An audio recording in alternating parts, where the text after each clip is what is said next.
Hello everybody to this HeflaTV presentation of the JoinDOTA League Season through Division 2 America. Well, this is the first time they actually had a Division 2 in America. Surprisingly, there are enough teams for it as well. It's gonna be Tqvia versus BoraDota. My name is Coucher and joining me will be HeflaMoke. I think Now so. that I managed to unmute my microphone, I'm actually joining you. Welcome, everybody. Yeah, I'm just happy that the last player loaded in as well. Yeah, actually, now I'm done with loading as well. So, yeah, join Dota. It's so shuffled at the moment. I just looked through the Division 2 and Division 1, and there's, wow, like, I mean, we casted the tiebreakers, but since the TI was directly after, and I've been busy with casting all the time at TI, I was, like, not having any focus on that. But wow, it really looks good this season, JDL3. I mean, not much changed, just here and there some rule changes. I hope it, I don't know, improves the schedule a bit, because yeah, last season was a bit messy. Sometimes games get cancelled and the teams were, I don't know, sometimes not showing up in time and everything. But let's see, this season I think there's some harsher penalties and some shorter time period where you can actually register and everything. But yeah, it should be fine. Let's see what we got here in the draft. Yeah, it's actually really weird. Both the Invoker and the Mirana banned out by the Dire side. Or the Radiant rather. It's like, those bans, you don't really actually see any focus on those heroes anymore almost. Yeah, it's very unusual. Like, I mean, like in Doom, okay, that's like, I mean, I have to say I'm really spoiled with the TI meta as such, because the death ball was rolling just too often there. And I don't know, like, let's see how, I don't know, the lower tier teams handle the current meta, if they go for something similar or not. I mean, the Invoker ban, long time I haven't seen, or I have seen this guy in a first ban, as a first ban material. The Mirana, well, pretty much the same for the Mirana. Like, I don't know, not even in the second ban stage. Yeah, it definitely has completely fallen off. But the picks so far, the Faceless Void, the first pick, as well as the Skywrath Mage for BoraDota, well, at least those are almost the exact same as TI4. I guess during the main event and the playoffs, the Skywrath Mage fell off a little bit, but still a pretty damn strong hero. Yeah, absolutely. I mean, Faceless Void and Skywrath Mage, usually you want to have those two in the same team, just for the fact that, yeah, there's a Chrono, and that's the easiest. Like, I actually have to get used to the fact that I'm casting English again. It's, wow, like, after the entire TI casting German. Okay, yeah, it's the best setup for Mystical Flare, and yeah, but Bora team, they pick it, which is not too bad then, because they pick the Brewmaster afterwards, a hero that is very vulnerable to the silence of the Ancient Seal. Plus, like, if you're really fast on your buttons, you can even silence the Faceless Void, unless he has a BKB, of course, before he gets the Chrono off. That gives you maybe an opportunity to actually get him down before the Chrono comes out. So that's very crucial in the team fights, but you really gotta be fast. Yeah, it's just fast fingers, I guess. Plus, of course, if you have vision, it's a little bit easier because you can already target the Ancient Seal. But having that vision might be a little bit harder, and well, we see the Shadow Shaman as well. So the picks definitely just as popular as the TI4 meta was. Shadow Shaman, I think, was probably the one of the most impactful heroes there. Yep, pretty much. Like, Shadow Shaman, like, I was wondering why many teams like prefer the other bans over the Shadow Shaman, because whenever we saw Shadow Shaman, like, the funny thing is, like, I used to cast, by the way, if you hear all that crashing sound in the background, like, there's a huge thunderstorm behind me, so I hope my internet doesn't cut off as well as my electricity. But either way, I used to cast Shadow Shaman already like 2 months ago, even in 6.8, as a char, as a hero that is, I don't know, those Mass Serpent wards, they're pretty much immune against every counter push unless you really right-click them down. And the biggest problem I've seen, not just in the TI, even before that, like, even if there's a 5-on-5 all-out team fight, as long as the Mass Serpent wards are standing and you trade, let's say, 4-3 or 4-2, like, not even the best trade, as long as you do the building damage and you can rinse repeat that without, like, having to fear a counter push, this hero is just amazing. Like, each and every time you go high ground, for example, or even under a tower, most likely the tower is gonna fall with the mass open wards plus collateral damage, and this makes this hero so strong. Besides all his CC and the new Shock build, which is harass in the lane from level 1 on, etc, etc. So do you think they're gonna go for some extra push as well, something like a Death Prophet? Well, I would ban the Death Prophet just because, I mean, Shadow Shaman and Death Prophet together is just sick. Like, for me, the Death Prophet should be first ban material. I'm not sure about the Brazilian Dota. Like, it's the first time I'm casting a Brazilian team since, I don't even know. I think TI qualifiers I've seen the last time a Brazilian team, and then just in JDL. But either way, just imagine the Mass Serpent Wards plus the Exorcism. That would be just overkill, because there's nothing you can do. Not even March of the Machines or a Coddle or anything like that could counter push that, because it's all immune. Yeah, and well, to be honest, the silence for the Death Prophet would be pretty good against Brewmaster as well. And of course, even if the Faceless Void catches the Death Prophet in his own chrono as a teammate, the Exorcism Spirits still go around and dish out the damage. Yeah, which is pretty sick. And it's also like a hero that like automatically builds, for example, a Yules, which would be amazing against Brewmaster and other setups. Like, I don't know. Yeah, and there we go. The Death Prophet is getting banned, which is a absolutely wise decision. And shortly before that, we've seen the Razor coming out. And on the other side also, like, at least one hero where I say he has to be banned unless you really want to pick him in your first 2 picks. It's the Tidehunter. Like, in 6.8, introduced by Isis Ice with a new Kraken Shell build, in 6.81 it got even stronger, and we saw it throughout the TI. If not banned, it got picked because it's just too strong. Anchor Smash, the farm, the sustainability in his lane, and of course the Ravage. It's like the overall package of Tidehunter is just sick, and I'm waiting for the next patch because I know Anchor Smash is gonna get nerfed a bit. Balanced, let's say balanced. Yeah, the next patch is probably going to be huge all around, I think. Just some things are a little bit too strong, maybe some heroes a little bit too weak, but that's still probably a ways away. But speaking of both the Faceless Void and the Brewmaster, how do you think they're actually going to lane those 2 heroes? Well, the Brewmaster could, of course, be in mid. The Skyroth Mage, I don't know, roaming support. Now that we have a Sand King, okay, I mean, the Sand King, that's a bit the problem. If you have a roaming Skyroth Mage and the Sand King, who's gonna leave lane at some point just to get his Blink Dagger up by stacking jungle? Like, the supports don't have too much presence on the map. Then again, you don't know what happens before. The Sand King might be interested, of course, in level 3 at least, or level 4 even. Sometimes we see Sand Kings going at level 4 in the jungle because they want the level 2 Burst Strike for the laning, maybe pick up a kill. If that doesn't work, you go with your level 2 Sandstorm in the jungle. And then, yeah, it just takes a couple minutes till you got your Blink Dagger together because Sandstorm is just so effective. But let's see. I mean, we have to see what... By the way, how do you pronounce that team? Tqvia? Yeah, they're actually a longer name, which I got no idea about. My Spanish and Portuguese is very limited. I It's just like understand here and there. Tempo Yeah, see, that's why I didn't go for the long version. So let's just call them TQ, okay? TQ it is for today. But either way, like, I'm waiting for their mid hero. I mean, there is still the possibility of a Faceless Void plus support in the mid that has some sustain. We've seen that already happening in lower tier Dota, but then again, Faceless Void, he will be on the safe line, 99% chance for this to happen. So I'm actually wondering who's gonna go mid. There would be some, let's say, cockblock hero against the Brewmaster, of course. The Wipeout already has been banned out by themselves, which would have been one option, because it's a nice range, plus the poison attack harass against Brewmaster. Even his dodge can't really prevent all that damage from happening. But the OD would be, for example, an option. OD is not too bad, because Skyroth Mage is a hero who needs crazy amount of mana. Same for Sand King, and in lower levels the mana pool is very low. And for Brewmaster, it's pretty much the same. Like, you can at least stop the Thunderclap harass in the mid if you pick a OD. Well, at the moment they go for an Enigma. OD is still a possibility and would give them some actually proper AoE with the Sanity's Eclipse.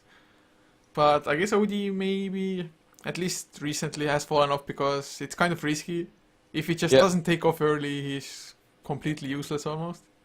Yeah, that goes for a lot of heroes. That that are in the mid, like a TA, for example. The recovery potential of a TA, for example, is just as minimal as that of a OD. And OD in this setup, like with the Chrono and the Black Hole, like, to be honest, I still think it's a good pick because he can really go rampage with the entire thing. And look at the candidates of BoraDota. Like, they're not BKB heroes. Like Brewmaster, he's interested in the Aghanim's Rush. BKB is just a secondary choice if there's really a OD coming. So he doesn't have to fear that his orb is somehow negated. And therefore, like, I still think OD would be a nice choice. But they rather go for a Clockwork. So Clockwork initiation is... It is, and to be honest, it's a really good setup. Like, if you look at it, I mean, Clockwork plus Mystical Flare, we have Burrow Strike plus Mystical Flare, that's a lot of combination as well. The Silence, I already talked about it, and now with the Clockwork as well against the Faceless Void or Shadow Shaman, these are also easy kills if you get those solo targets up with his ult. Yeah, I think Clockwork, the one thing is that Enigma, he has to always be aware of the Clockwork. If he has his battery assault activated and you go for the Black Hole, that already can cancel it. And of course just long range hook shots to maybe shut down the Faceless Void, and like you already mentioned, Mystic Flare easy setup. Yeah, it is. That's the fun part if you actually have a Scarab Mage in the enemy team and like you pick him after a Clockwork. That's the horror for each and every Clockwork because he's like, hey, you can't hit me in my cogs, and then bam, Scarab Mage just comes and he gives you a Mystical Flare directly in your face while you're still in your cogs. And even with the fastest reaction time, still, you need like the attack animation plus walking out of your cogs, and that is pretty much already like 70% of the Mystical Flare damage. And yeah, it definitely hurts. I mean, it's a 600,000, 1,400 scaling rate, was it? Yeah. So it actually does hurt a lot. Yeah, TQ, they pick up a Slark now, so they want to go rather aggressive with this. But do you think it was the best option as a carry for them? No, like, I mean, I understand the Slark as such. Like, I really wanted to see him more at the TI as well. Unfortunately, he didn't really find his role there because, yeah, he's not a hero that is very aggressive early. He needs some HP, some sustain.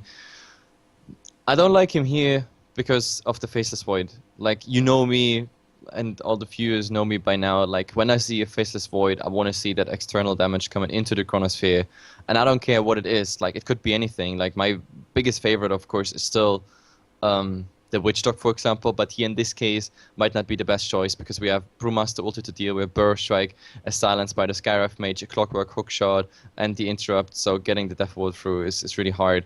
But the Slark can't really contribute at all into the Chrono. Maybe he's actually is set up for the Chrono, but then again, just imagine, I don't know, your Slark gets a pounce off and then the Faceless Void comes in and the Slark happens to be in the Chrono as well. Then the Scarab Mage who's outside, he has the perfect setup and the Slark can't, you know, help himself there. He's caught in the Chrono with low HP unless he really snowballs and sits there, I don't know, with Skadi and whatnot.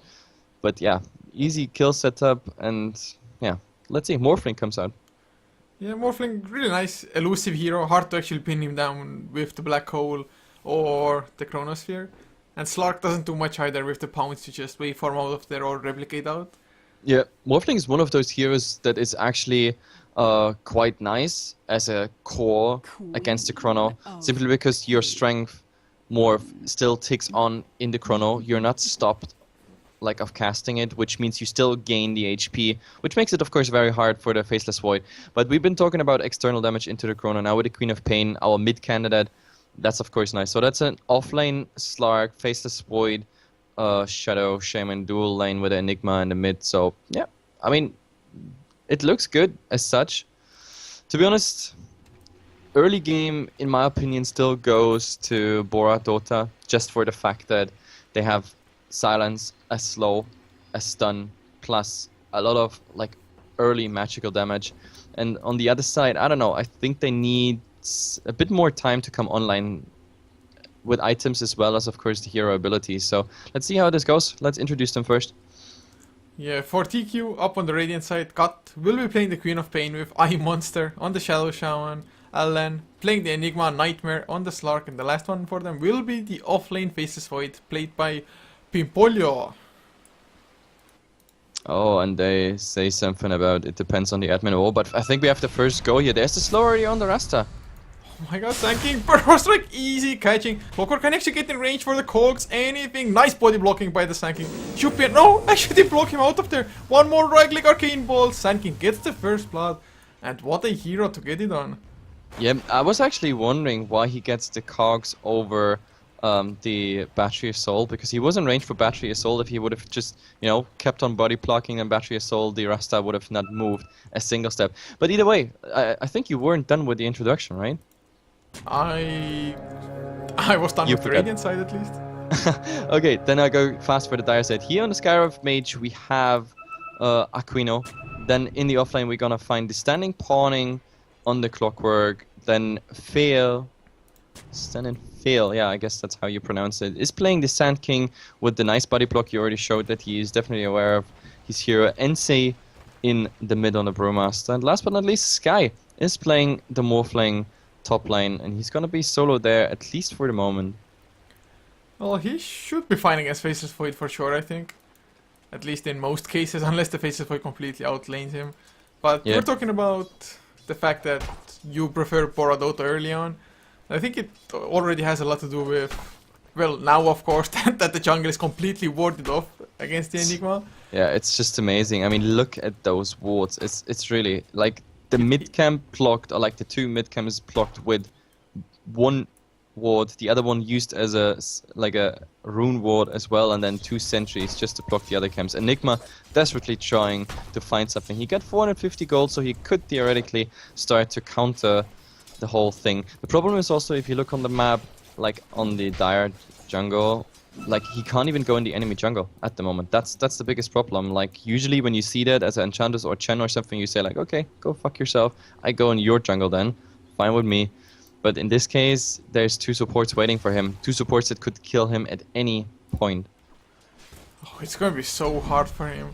I saw it EG versus somebody at TI4 when Sai just went to Ghetto jungle the Ancients, but that was on the dire side where it's a little bit easier to do so. But looks like he wants to do exactly the same at the moment, but still it's gonna set him back so far. And that actually relieves the pressure on BoraDota supports to rotate around early and make things happen, since the Enigma really isn't getting any advantage to the TQ side. Yeah, what do you think about the laning? Because I've been so wrong. I expected that co-op in the mid against the Panda, which is, to be honest, not bad, because the Shadow Strike is a nice harass on the Brewmaster. It interrupts so much, gives so much damage. It's really the old school co-op. Would have been really nice here, but in the end we have actually the Faceless Void on the offlane, the Slark in the mid, and then the co-op actually farming on safe lane against the Clockwork. Well, I don't mind it that much, because co-op does solo better against Clockwork a little bit than Slark would, maybe. That frees up the Shadow Shaman to just either stack and pull or roam around and leave the Queen of Pain safely to the safe lane, knowing that the farm won't stop for her. Yep. Then the problem with the Void here, yeah, there we already have Burrow Strike, Silence.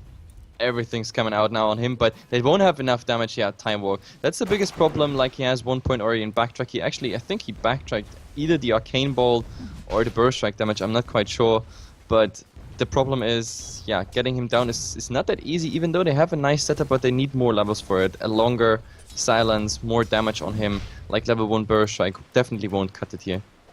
Yeah, it's really painful to miss. The Ancient Seal level 1, it is strong, but oh man. Should be an easy kill, but they need the setup, they need the first stun. Oh, the pounce! The pounce is missing! So in the end, they still go in. The question is, can the Rasta find the shackles? No, he can't. I think Slark gave it away with this very, very strange attempt of pouncing. If it had connected, it would have been such an easy kill with the double damage on Nightmare, but... Yeah. I mean, I guess sometimes you just have to go for the risk, because otherwise Shadow Shaman, his movement speed is just horrible, and he doesn't have boots of speed either. Sometimes we see Shadow Shaman starting with boots, but that's usually when he's playing the 4 role, but since they have an Enigma, he was the one actually having to get the courier and the wards early. But at least Enigma is getting something done now in the enemy jungle. As Pimpolia, he's already level 4 on the Faceless Void, so not doing that bad at all for an offlaner, but Clockwork, exactly the same. It's not just that he's getting XP from the lane, he's also getting XP really nicely from the side camps, which is pulled by the Sand King, who's only level 2, now farming here with the Sandstorm, but even there, the Faceless Void is, I don't know, pulling the creeps out of there, but Oh my god, I think we're gonna see the next clash coming pretty soon. Shadow Shaman and Enigma in the enemy jungle. He's the backup he needs. Enigma now having the Soul Ring. Like instant Soul Ring rush, I don't know, not a big fan of that one, like as a lone item if you're in the enemy jungle, because there's not much you can do. Look at his HP. If the Skyrive Mage is coming along, he doesn't even have mana for stun. He doesn't even skill the stun yet. So he would be an easy kill. And talking about it, there is... Oh, the Sand King is coming in instant hex, but...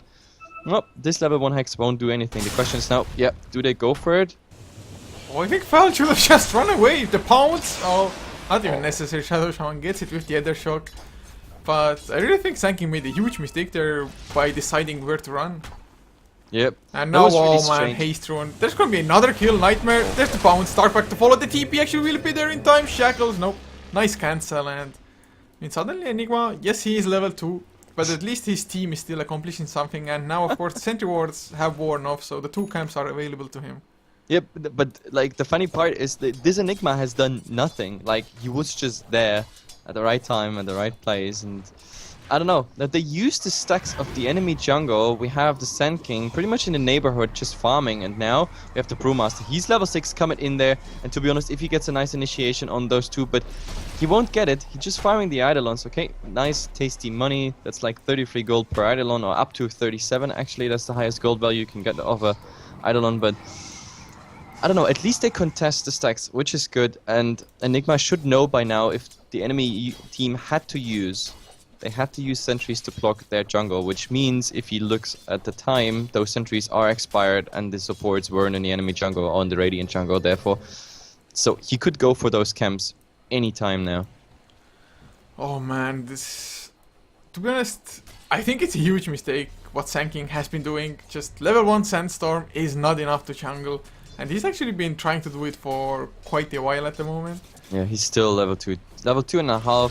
Like he needs, I don't know, at least 1 full big camp now to reach level 3. And the problem is that he's missing top now. And oh, actually the Festival is getting really low here. Now the waveform and everything is enough with the seal. I think he was relying a bit too much on his backtrack there, but nothing.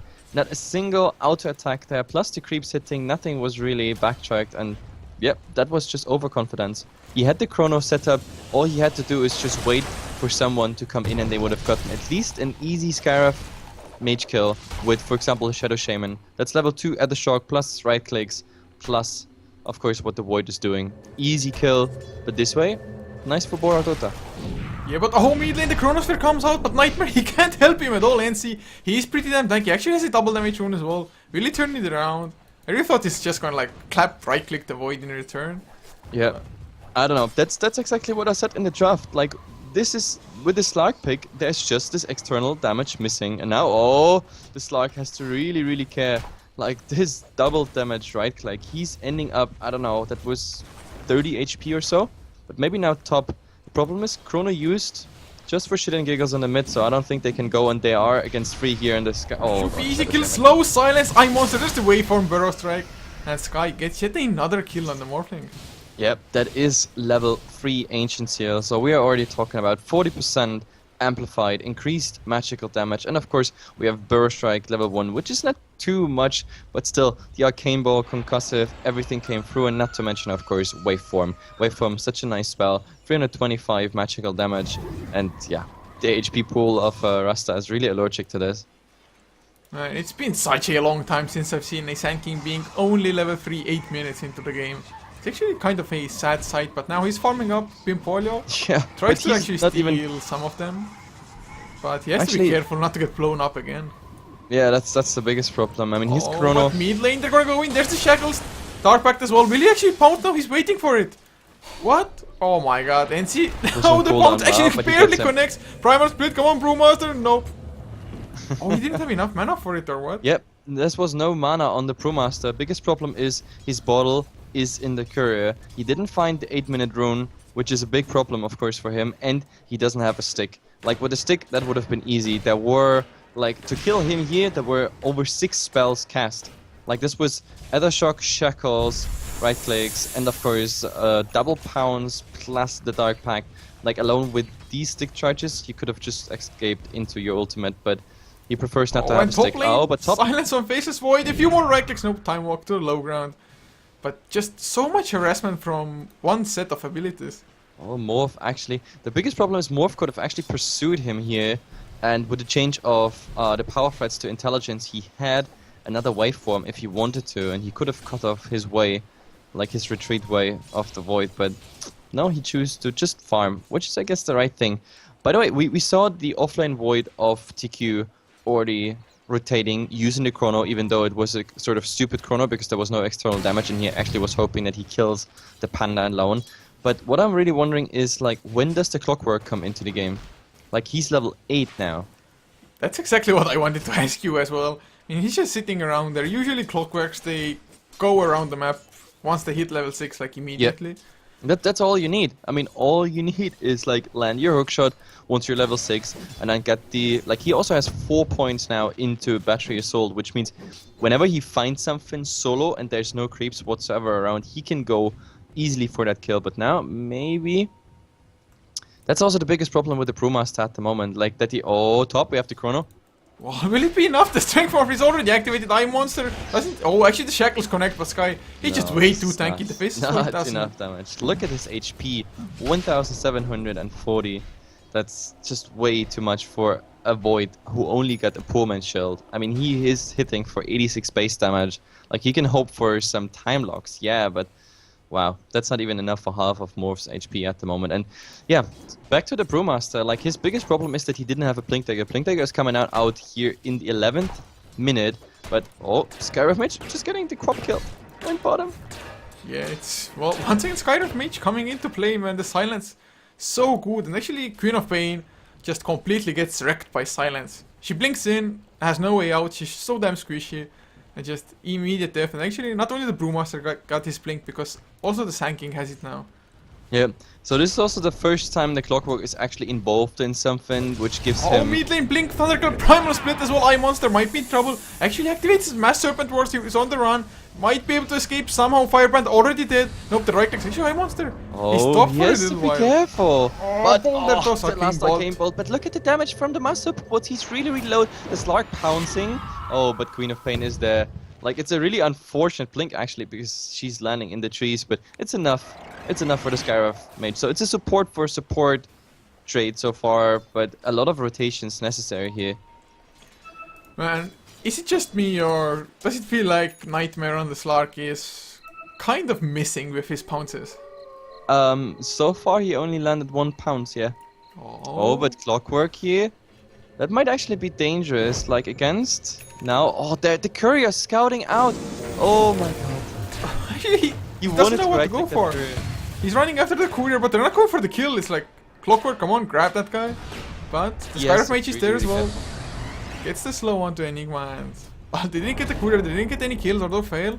Is he gonna get anything? Burrow Strike is actually taking a lot of damage. No, Burrow Strike to the Ancients.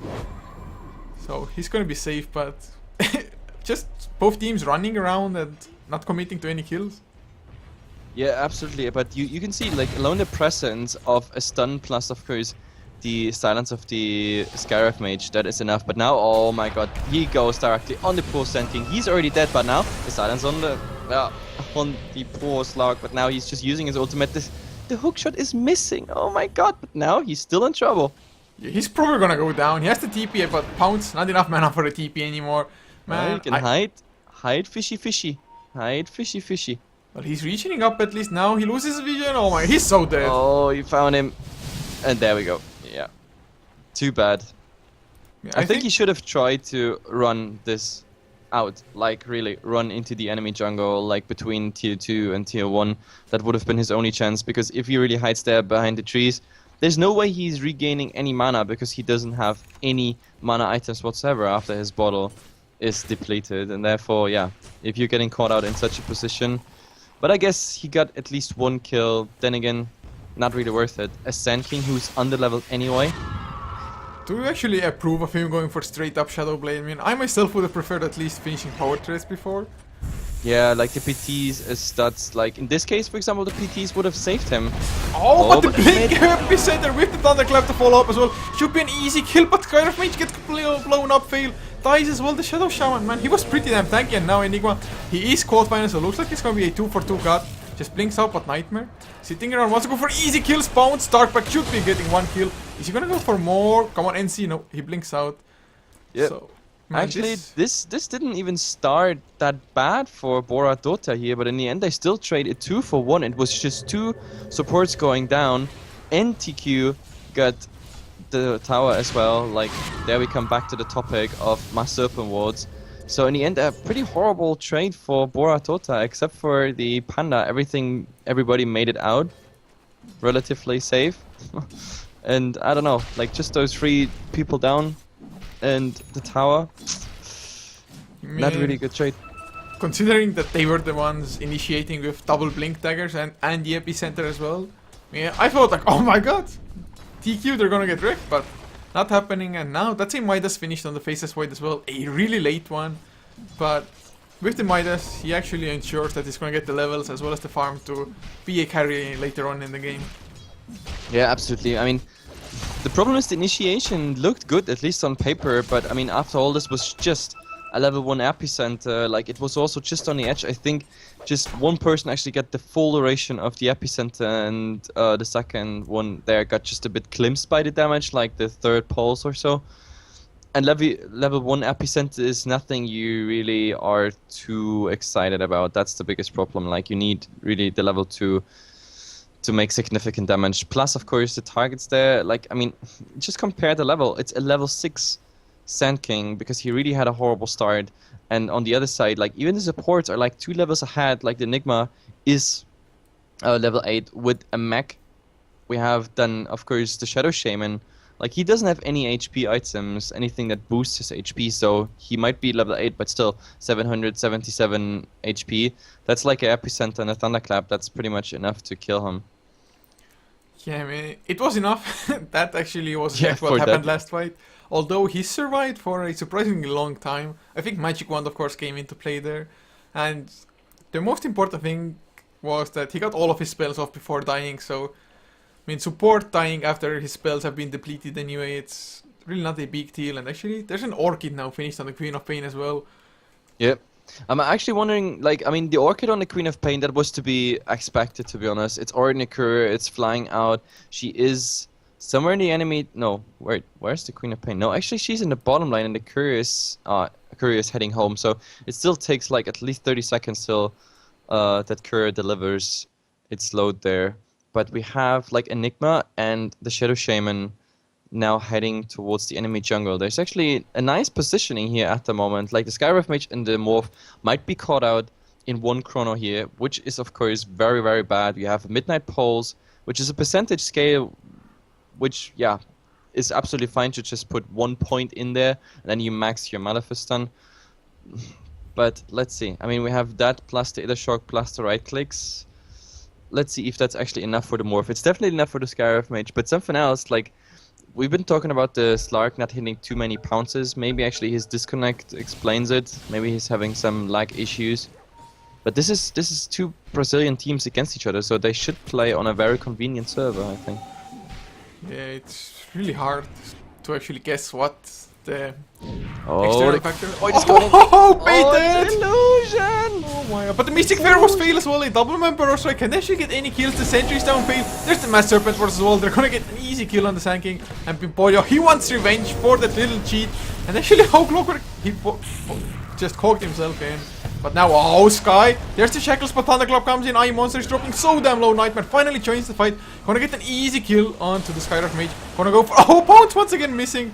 I thought this Clockwork is down for sure, but the double damage is there on Nightmare. So she might still get a few kills, but no, the Cogs pushing back. He's taking way too much damage, and the Rocket Flare gets the kill, and now Faceless Void up in the air. Can he actually escape this? Man, just, I don't know. The Queen of Pain is on the hunt, but backtrack. I can't believe it. Oh, come on, time walk. 1 second. Oh, he's gonna make it out. No, he's still caught going for the TP out. Fail. Burrow Strike, random Burrow Strike. No. This was such a messy fight. Such a messy fight. Like, to be honest, I think it started, like, the biggest mistake in that fight was the Mystical Flare. Like, the Void came up and he got the illusion there, and then he just put the Mystical Flare into the chrono, which is, I don't know, okay-ish if you want to just chip down a bit damage, but the Void with his like new movement speed in the Chrono like can easily dodge it. If you would have waited till the Sand King came in, he had a triple burst strike there. Like this Mystical Flare on the Enigma, and they didn't have to spend any more spells on the Enigma, could have focused on more. But yeah, this Mystical Flare into the Chrono, it did maybe 1 or 2 ticks maximum. Yeah, that was definitely a huge mistake, although I wouldn't call it the biggest mistake because just chronoing an illusion.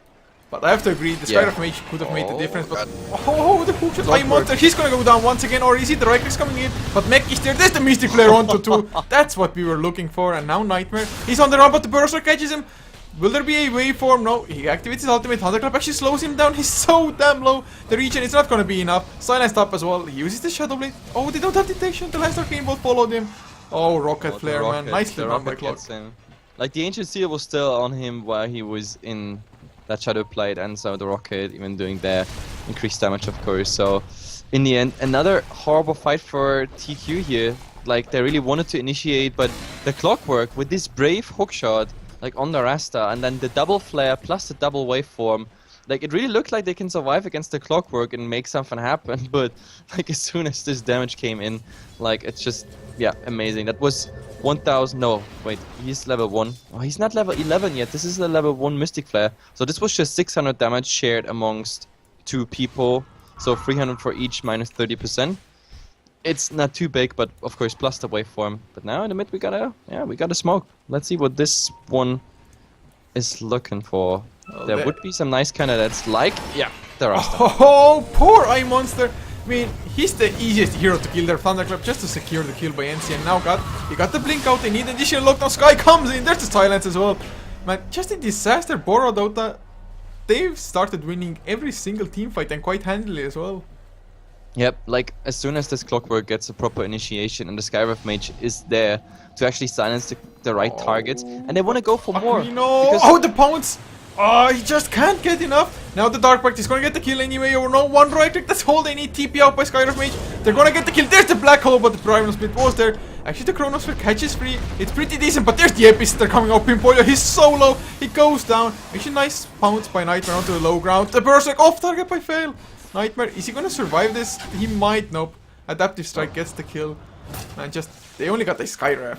This Chrono was horrible, like this was the shortest Black Hole in Dota history.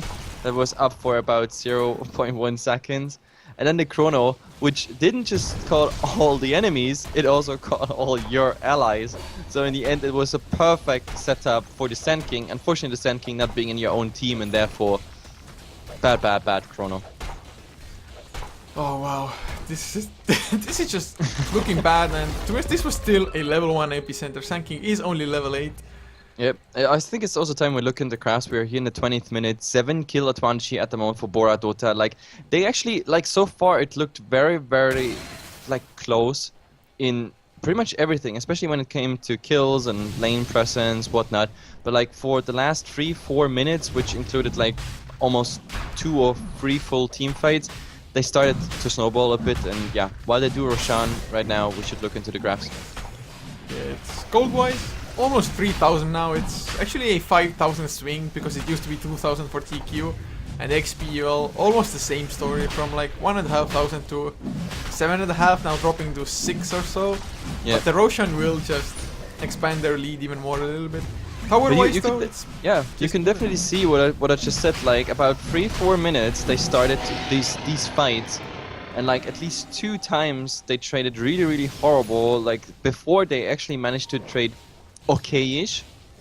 But I don't know, like this, so far they were leading, but now they gave it away. Roshan is even making it worse.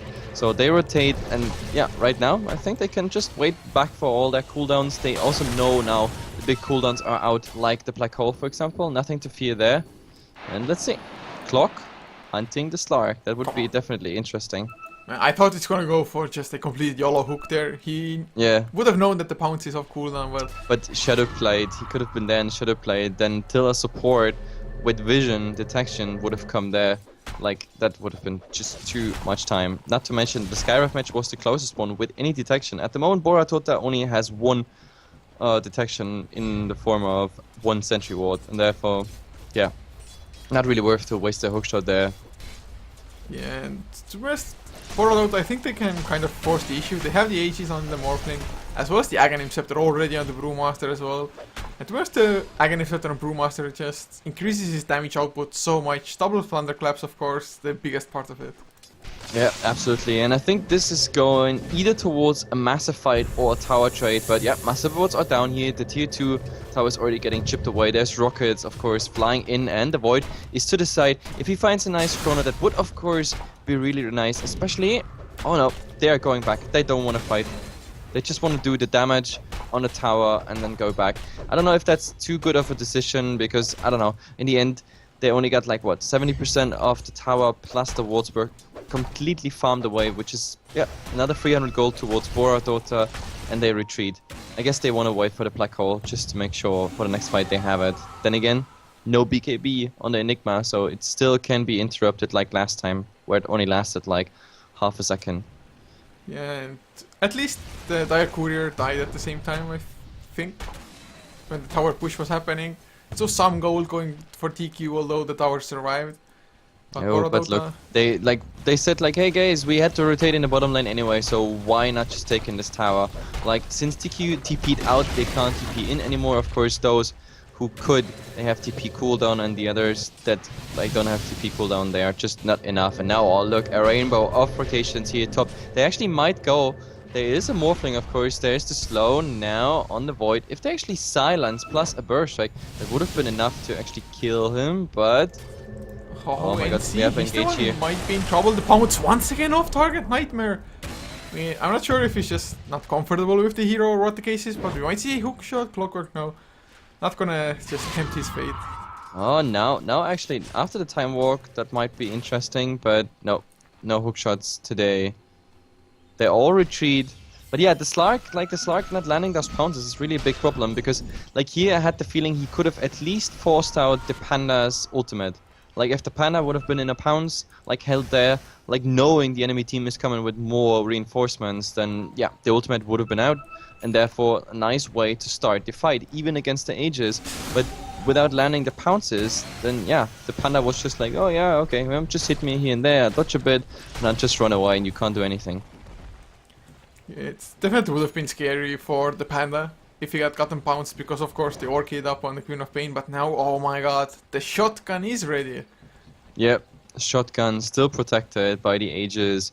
Like he's having decent farm. Like he's leading at the moment with almost 12.5k in the net worth charge. The next one is the Brewmaster, and right after comes the Queen of Pain. So the Brewmaster at the moment, like the BoraDota mid has the same farm as the safe lane. But I don't know. Void, he might go down. Actually, Mask of Madness activated, taking so much damage. The shotgun, no, only the one part of it. Shotgun? No. Lol. He still gets him. I don't know who was first there, but the hookshot into the burst strike, it was definitely enough. But now, this is perfect. He's out for about 50 seconds. If they want to, they could even push that lane. The only problem is, of course, the lane is still held back because the other creeps are still, I don't know, yeah, holding back the creep waves. So I don't know if this actually is a transition into a push, but I really have the feeling they could. They could use the Aegis, but they might be interested in the mid. Yeah, I mean, the tower's taking so much damage. The Mass Servant Ward, such a pain in the ass to play against. But still, they're getting farmed now. Look at this. It's kind of a trade-off. It's like half a tower, a little bit more for the Mass Serpent wards. So in the end, if you drop two sets of wards and they get farmed up, it's actually not worth it gold-wise. No, it's absolutely not. Like if you actually do this, rinse and repeat, how often does TQ have to come with such a 5-man push just for like 50-60% of a tower? In the meantime, one of their core dies, which is of course less money, less XP, and of course gold for the enemy. Plus then you put your wards up there each and every time getting farmed, the morph already being so much ahead. I mean, look at his GPM at the moment. Like his GPM is 518. The closest one is the Panda with just 430. Like if he keeps going like this, or even getting more now with team fights, because he's still protected by the Aegis. Barrow Strike, Nightmare, just blown up completely. They didn't even need the Ancient Seal or anything. There's even more. If the Clockwork wants, if he guesses right, he doesn't. Like he's, to be honest, the Clockwork is really like someone who loves precision. Like he could have gone there for, I don't know, a fishing hook. pretty much. Well, since he doesn't have the Aghanim Scepter, so he really doesn't want to put it on cooldown if it's not necessary. But they've smoked up such a sneaky smoke as well. They are waiting for Faceless Void or somebody to come farm it up. But there's nobody coming. Maybe actually the Slark directly after he respawns, but the smoke won't last that long. At the moment we have the enemy team, like Faceless Void is on his own Ancients. I don't know. The Rasta also soon level 11, which is of course a nice upgrade for them. The problem is at the moment they see exactly where they are, what they do. This still leftover sentry ward from the laning stage pretty much, or from those fights around the tier 1 tower. It's giving away all the positions, so they know at least 3 people are top, which means the Morph, yep, easily can chip away the tower, which happens right now, and the team would have been there as a backup in the background. So tower done, back to farming. Like BoraDota just doing the better thing, plus they gotta get their second denied tower now, which is gonna hurt TQ even more when it comes to gold. I don't even know what they actually have to do. I mean, they have their ultimates, but they haven't been able to put it to good use a single time in this game. A shotgun or... Ah, okay. Shotgun and Replica out, but I don't know, top. I was actually thinking the Clockwork might jump in there, but to be honest, like the Clockwork is not having the biggest jewels on the planet, like when it comes to hook shots, because he was scouting out at least 2 people with his rocket flare top in the jungle, but like then he didn't dare to go in. Even though I think it would have been a nice setup, even if the Void gets, for example, a chrono up while he like was in the cogs, then that would have been a perfect setup for the Skywrath Mage, who was around. The same goes, of course, for the Panda. But I mean, fine. Maybe it's a team decision, like no risky hook shots. We go for the 100% kills, or if they don't want to fight, we just keep on farming, because that's the 2 things BoraDota can do. Like they can let the enemy come to them. If they come, okay, they rotate, farm the wards. And if they come, they'll also win the fights, as they did like the last 2-3 times. And like, if they don't fight, they just farm better. But now in the mid, we actually have a go. They should be getting the kill. The Pounce finally connects as well. The Dark Pact is not there. The silence onto NC. Beautifully done. There's the Sonic Wave. NC. He's down to half HP. Actually, the Ethereal Blade helps him stay alive. But now he goes down, and that's exactly what they were looking for. And there are no buybacks on both of those heroes. Yep, so 2 buybacks actually missing there, but still I don't think they can capitalize too much, because there is still Skywrath Mage harass, there's the Morphling there with, I don't know, we have Cogs, Rocket Flare, there's a lot of counter push. I don't think they can do too much, but then again, Skywrath Mage going back to the fountain, which is of course the best decision with 50% HP, and look at it, Cliff being used. Oh, the shotgun with the Rocket Flare! Oh, the timing of that. Yes, this is perfect timing. Like he announced that probably in voice. He said like, you know, I just take the lowest HP target. In that case, that was the Quab. So why not? Easy kill. And they're backed off. Like the damage to the tier 3 tower was only 500 HP. So something you can definitely do. Roshan, by the way, coming within the next minute. And to be honest, I think this is going to be a game turning point. When we look at the experience graph at the moment, like BoraDota is leading with 5,000. When it comes to gold, well, after the last fight, they lost a bit, but still about 3.5k gold advantage. The next Roshan is really, really crucial. Oh yeah, of course the dire side has the better access to it at least. But to be honest, I would be a little bit scared fighting into Black Hole and Chronosphere if you're going for Roche. And Nightmare, oh, he's well, going the Chrono, I mean, oh man, he's going for the solo kill! Can he actually get it the stun? He gets shrugged off by the Dark Pact, and now he's on the run. Has the haste rune as well. He should be safe. Actually going for the TP out. Is it too ballsy? No. No. Like this was actually, how can I say? I mean, it was a nice try to buy the Skywrath Mage some time, but then again, you usually know when you jump a Skywrath Mage that he instantly uses Dark Pact. I mean, this is really just the experience thing I'm talking about. Like, when you jump a Skywrath Mage as a Slark, you have to use the Dark Pact, because if you don't use it, you get silenced and nuked down. So you have to have the Dark Pact. If, like, the Sand King should have known that, he should have waited for the Dark Pact to fade, and then stun him. With that and the ultimate plus detection, of course, they would have had a chance to kill him, but this way he just removed the stun debuff on himself, and yeah. They're going for Roshan, but the Rocket Flare comes, scouts it out. But actually, BoraDota, they're not in the best position yet. They have to buy some time. But Nightmare, he finds himself Clockwork. Morphling, oh my god. Can they get it? No, the black hole comes out. Then she catches everybody. Sonic Wave to follow. 2 heroes are down. There's the silence. Oh my god, Enigma. Couldn't even get this BKB off, but not really necessary. Damage is done. Maybe a 2 for 2 so far. Now Monster. He's in trouble as well, and never mind. They're just losing one hero after another. But Nightmare finally comes in. Skyrush goes down. Morphling bought back as well. This is a disaster. NC BKB activated. Can you make it out of there? Thunderclap to slow Nightmare down. But man, I don't know, maybe they could still go for Roshan. The problem is they don't have too much sustain. There is a regen rune actually, like, which is quite handy, but the Slark maybe using it, I don't know. Oh, nope, the Quap actually getting it, Slark getting it away. So in the end, it's a free trade if I'm not mistaken, if I counted correctly. Plus Roshan still alive, regening up, so it's more of a standoff than a trade.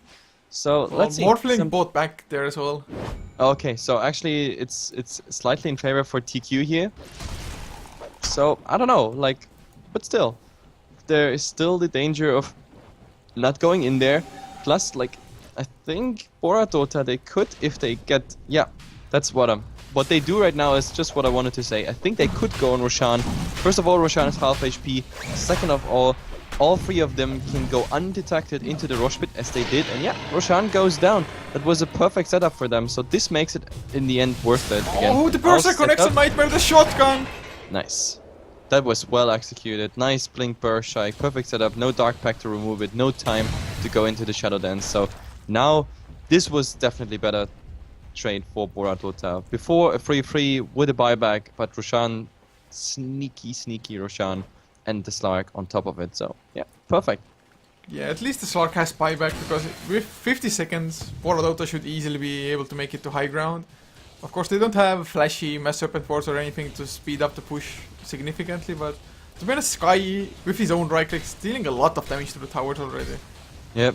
I mean, they still have the Cliff available, but I don't think they use it here for the tier 2 tower. No, they won't. Like, they gonna use it if they decide to go high ground. And I think the Void here and the Queen of Pain, they make the best decision. They go for a tier 2 tower trade at the moment. But of course, BoraDota already working on the tier 3 tower. Now the Cliff is coming out. The Slark still having 50 seconds. There is the Midnight Pulse. In my opinion, not the best position, to be honest.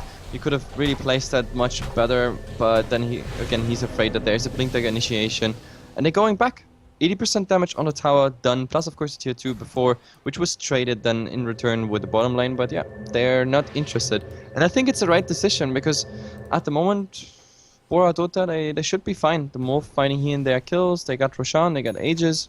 They could still lean back for another 5 minutes before they go for something else. Yeah, Morphling is just getting huge. Has the Manta style finish now as well. Although there are 4 BKBs on the side of TQ, which is actually pretty sick. I haven't seen such a BKB stack team forever. Yep. Look at the smoke, and the Skyrush mage already going back. He's smelling the danger. The Slark, okay, was scouting here, but now I think, yeah, they find at least the Morphling Manta out, but is there a Chrono? Oh, what a shotgun! But the Chrono still comes out, Sky. He's dropping low. Mass Serpent was helping out as well. Will it be enough with the Mystic Fair Monster? He goes down, Sky. He actually falls, but he had the Aegis. There's the Black Hole. Only catching the Brewling, so not effective at all. Alan goes down, and Pimpolio, come on, you can make it out of there. Run! No, thrown up in the air. He's probably gonna go down as Nightmare. Oh, might be able to make it out. Time Walk blinks. So Pimpolio goes down. Last survivor. File. Oh, finds Nightmare. Pounce. Oh, he saw him. He saw him. Rocket like, Flare if they doesn't scout, condition. if he does. Oh my god. Oh, he 4-steps into him. Oh, the shotgun was wrong. He clicked the wrong target there. Oh, he's TPing out. Are you kidding me? Oh my god. The Cox even hit there, but it was too late. This was a big mistake by the Morphling. He misclicked on the wrong target. Like, he shotgunned, or he did the Ethereal Flight on the Sand King instead of the Slark. That was a big mistake. That cost them pretty much the kill on the Slark here. Yeah, and plus, not only that, Slark just wasted so much time on BoraDota overall. But still, they won the fight so damn well, and of course, TQ, they wanted to go on Sky, they actually got the kill, but Age is just making such a difference there. Yeah, and not fearing the Chronosphere, of course, they have time for the tier 2 tower. There's no cliff available, of course, the cliff is still half of the duration, is for still 230 time. And yep, they do what they should do, go for the tower and go back. And yeah, I mean, it works for them. Going for a fight, capitalizing on it, and yeah. all tier 2 towers down for Tqvia. They have to be really, really careful, because the next time they do a big mistake or lose a fight, unless they really have massive buybacks, BoraDota is going down for high ground. At least a tier 3 down, maybe a range frags. Oh wow, man, it's gonna be so hard for Tqvia to actually defend, since the Brewmaster, he's so damn close to his refresher orb now. And Brewmaster refreshers, that's something you don't see every day. No, definitely not. Like, are you sure that is a refresher? Wait, yeah, it is. You're right. It's in the chicken. He just got a refresher already. Oh my god. Okay, that's really weird, to be honest, because I don't know, if you look at the length of all those fights, like, he actually got a nice initiation there with his normal form, like Thunderclap, giving someone Drunken Haze, like BKB on and everything. It was good. He did a lot of damage there, nice initiation. Then into the ultimate, and by the time his ultimate ran out, like you saw, like the fight was pretty much over. It was really just here and there leftover chase of someone. So I don't know what he's trying to do with that refresher, but I mean, sure, if you got a lot of money, nobody can, you know, judge you what you buy with it. What would you have preferred, like maybe something like a Shiva's card or AC? Yeah, Shivas or AC, it helps them to get high ground, it helps them overall, I don't know, anything, like more tankiness, because like all he needs right now is just have a bit more sustain while he's in his normal form. But I mean, by now he already got 2.6k HP. Drunken Brawler, Drunken Haze out there, plus the ultimate buying him time, regeneration in the meantime. I don't know, it's... Let's see, but at the moment both teams are heading towards a trade here. It really looks like a trade, but then again, like, Tqvia is smoked. Smoked is on a quarter of the duration, so they really have to care. The problem is, if they are desmoked here in the secret shop, this ward is gonna... Yeah, it's gonna see it, and oh my god, there's the wraparound. Who gets who is the question now. Oh, the Enigma has to be spot on. He has to use his BKB in time as well. Divine Fell, there's the Hex coming out, the Mass Serpent Roars. There's the hook shot up onto the Enigma. He can't do anything, and it blinks in as well. Actually, the Black Hole comes out, catches the Brawling, is somehow still alive. Magic damage not gonna kill him, he finally goes down. And well, no damage was input into the Black Hole, but Eye Monster, he takes a fall. Now the Waveform comes out, Mystic Flare as well, Sky. Oh man, they just kill off the Queen of Pain, and that's a 4 for 2 exchange, but BoraDota only losing support and Nightmare. Well, he even might make it out. I don't think it's worth chasing him. Yep, no, they just farmed the Mass Serpent wards. Unfortunately, the Roshan timing is not too good, because, like, under normal circumstances, you could go right now into Roshan, but they might not even be interested in it. They can just go for high ground if they want to. Because, I mean, look at the buybacks. Like, 4 heroes. This was a 4-2 trade, like Tqvia, and they don't have a buyback on the Void, on the Queen of Pain. The Rasta has it, and the Enigma has it, but like those two are not the best defenders. And now let's see, the Morphling, I don't know, does he have a morph somewhere, a replicate? Yeah, the Panda in the background, so he can come in anytime, and now he's coming. So this tier 3 tower will definitely fall. Yeah, should be definitely Rax going down, unless Tqvia they go for something huge. Nightmare's going in, but the shotgun comes out, Thunderclap to follow, easy kill with the waveform.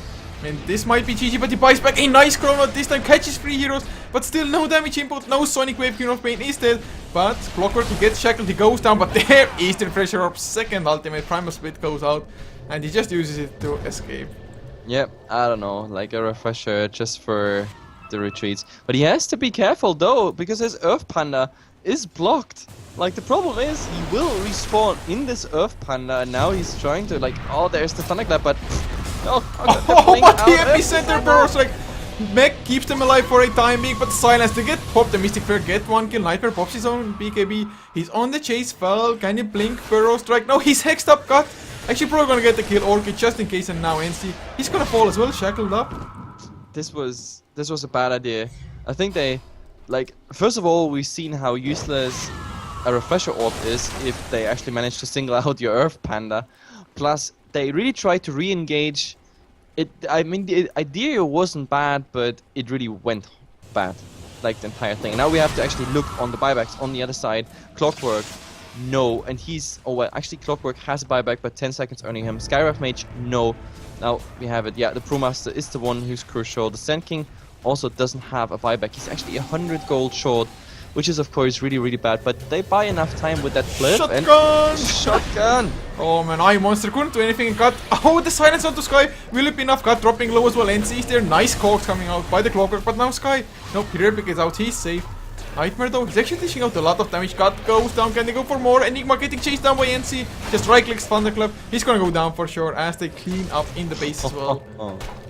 This is actually now perfect for them. Like if they want to, they have enough sustain, enough regen and everything. They can just go from mid. They really have to be fast. Yep, Panda is already working on it. Thunderclap going through. He should already run to the next wave just to make it as fast as possible. We have no buybacks, like no significant buybacks on the other side. The Enigma and the Rasta, it still stands. They have a buyback. Also this time the Queen of Pain actually has it. Yeah, but without the Slark, it's really not enough damage output. I think they're just way too tanky on the side of BoraDota. I mean, Brewmaster 2.8k HP.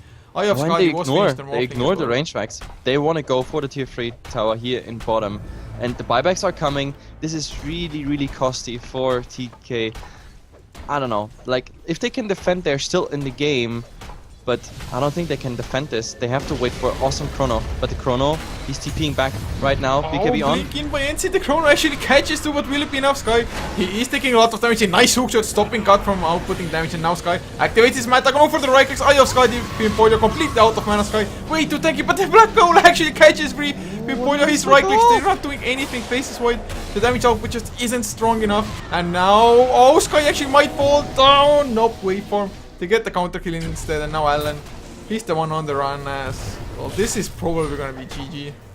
Yeah, like if they would have gotten the morph there, it might have been interesting, but with the morph still alive and the Slark still having 10 seconds now to return, it's the Rasta only, but he has to be careful as well. 5 seconds, and the Void is coming in. This is pretty much the game-deciding fight. The shotgun. I'm waiting for the shotgun. He's already morphing back. No, actually, he's still strength morphing. Look at this. Actually, refresher by NC. Nope, just TPing out with his replicate left behind. Actually, never mind. Blown up immediately by the Hex of monster. But once again, melee racks fall. They still want to go for Sky here. There's the Stark, and Slark's pounds could make a difference here.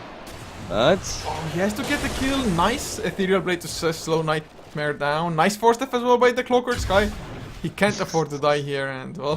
He's using the strength stun on the morph. The Mystic Flare, no BKB by Nightmare. He doesn't care, going for NC. NC has the Primal Split if really necessary. They pop the dust as well, and now Pimpoilio can. Oh my god, NC! They have to blow him up in the crown, or will it be enough? The Shackles follow up as well. The Shackles a little bit too soon. NC, he doesn't dodge enough, and well, that's a dieback Brewmaster. Risky. Yeah, the Brewmaster being out for 110 seconds. Like, if TQ wants to strike back, they have to do it now. That's their best opportunity they're gonna have. Like, if they don't get anything done now, I think this game is through, and first game will go on BoraDota. But they decide they go for Roshan, while of course the Enigma is gonna be busy with the Queen of Pain to push out the lanes. But actually no, they're heading directly for Roshan just in case, and it's the right decision because BoraDota is coming. This is definitely gonna be the last fight. And Rocket Flare, scouting. Where's the hookshot? Where's the hookshot? Give me the hookshot. There's no huge ultimates. There's the Mystic Flare. Nightmare silenced up as well. No BKB. Waveform gets the kill. They have the epicenter coming out as well. Pimpoilio taking a lot of damage. No BKB, but cut. He didn't take any since he managed to activate in time. But the right clicks from Sky, a little bit too strong. Monster getting chased down, but Pimpoilio, he comes in. Oh, you don't want to man fight the illusions of the Morphling, and yeah, GG, well played. Yeah, they have to. Like, there's no why to come back on this. Like, they would have done Roshan now. This is the third Roshan. G's in ages. There's nothing left. Like, this push would have finished the game. I mean, in the end, TQ started quite nice. Like, it was a really close game till like minute 16, and then they started to trade like towers and heroes and team fights, and BoraDota always made like a tiny bit better trade, maybe with towers or heroes, and from there on TQ never really recovered. And the Slark, for example, like his performance on the pounces really was a big deal, but also the Chronos weren't up to date, and the Chronos being perfect setup for flares and for epicenters.